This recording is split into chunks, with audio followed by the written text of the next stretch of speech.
Hello, I thought I'd talk a little bit about photography. So I did photography as a teenager in school and a little bit in college, but not to a very professional level. However, I've kept it up as a hobby. And I will put some links to some very professional photographers, so that if you're interested in photography, there's more resources that I will share there. But I just wanted to do a little tiny overview of some of the things I've learned. So, photography is from two Greek words, which are light writing or maybe light drawing, depending on which dictionary translates it. But the idea is you're using light to capture an image. So instead of drawing with a pencil, a permanent image is caught with light. Now, that really gives you the clue to the basics of photography. Where you find the light, you find the photograph. So, for example, over here, I found some red leaves. And if I shine the camera on them, you'll see that all these wonderful light reactions happen. One leaf looks totally red on one side and almost black on the other. This one has the light behind it. As I move it, that one goes totally silver. And so there is, in fact, a lot of interesting photography potential. And even myself, with the lovely church behind me, you can see catching the light on my hair is quite interesting.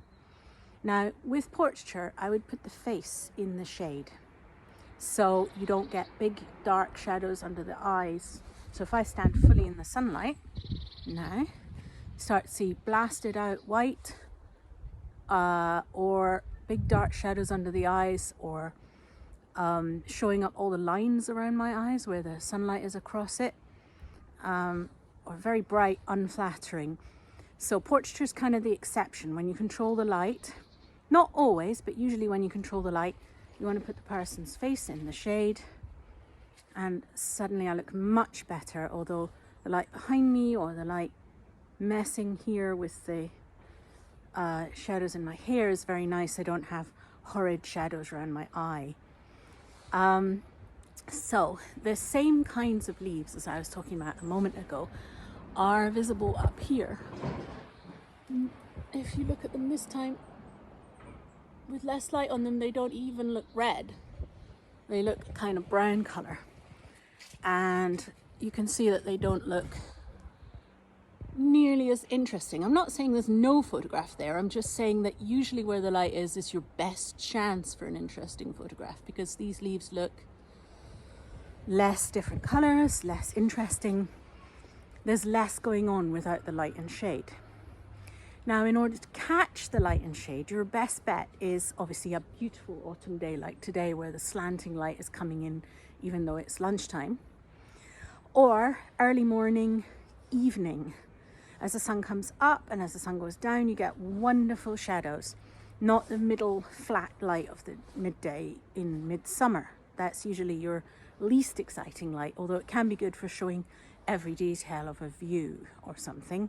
Even then, if you go up some mountain and you photograph, say, the city below you, it can look very grey and flat. And then as the evening comes and the shadows start to highlight all the buildings, you'll start to see a lot more detail. I remember being in the French countryside, and there's this landscape of hills where it just looked like a sort of green-grey mess, really. You couldn't make out anything going on. And then as the sun went down in the evening, suddenly every little church, every village, every slope of the hill had a dark side and a light side, and you could see massive detail. So look for that slanting light, look for those different times of day. Another tip I would say is, if your photographs aren't good enough, you're usually not close enough, because good art has a message, and you want your message to be specific and clear.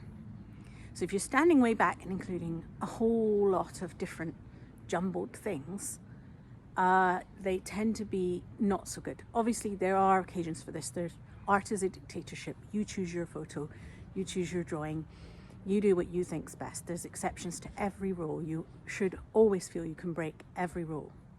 However, usually If you feel like, I take all these photos and they don't look great, you're probably standing too far away and therefore including too much different messages. Here's the cathedral, here's this person's green rubbish bin in the middle of it, here's this little cottage, here's the person that I put in the picture, here's some random people that I didn't put in the picture, and the message becomes very complex.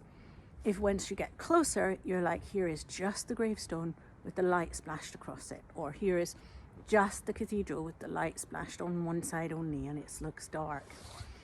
I do a lot of casual iPhone photography with my iPhone 11. I recommend 11 and above because they have the portrait setting and the night setting, which are both absolutely wonderful. A lower iPhone than that and night photographs are just black mess and blur. But after the 11, they created the night setting. Also with the portrait setting, remember that not just people are portraits. So what portrait does is you have the person in focus and the background blurry, so that helps with the simple message. You're just looking at the person, the rest is blur. Unless you specifically want them in the pyramids or something, it's a good way to do it. Remember, it's not just people. You can take a portrait of a flower so that your background is blurry. Now I'm going to add to this video a montage of the photographs that I've taken just this morning and this lunchtime around the little town, the little Tudor town. Because of this lovely blasting light day, you'll see that mundane things like doorways and churchyards are looking much more interesting with the light across them. So the basic 2 tips are: your message is simple. Get one thing or 2 things in that are your message for that photo. The further back you are, the more likely there is to be a lot of things that are not your message that you want to crop out. Look at tipping it this way or that way. What can you crop out? If I go around here, suddenly I'm including in the view of me this bit of fence and some, compost heap that goes in this little garden and some chimney sticking out of my head. This is not part of my message. My message is not Kirsteen plus compost heap plus chimney in head and part of roof. My message is Kirsteen talking about photography. So as soon as I move my angle and look around for just some trees, they don't interfere with my message. Now my message becomes Kirsteen talking about photography. No compost heap, no chimney. I know it sounds a little simple, but those are the things. Look for what you're including and also specifically notice what you should not include, and look for the light. As almost always, where the light is, there is the photograph. All right, that's my very brief little overview on the subject of photography. Like I say, I'll add a little montage and I'm going to add a link to another YouTube channel where a very good photographer explains some more basics. All right, thank you. Bye-bye.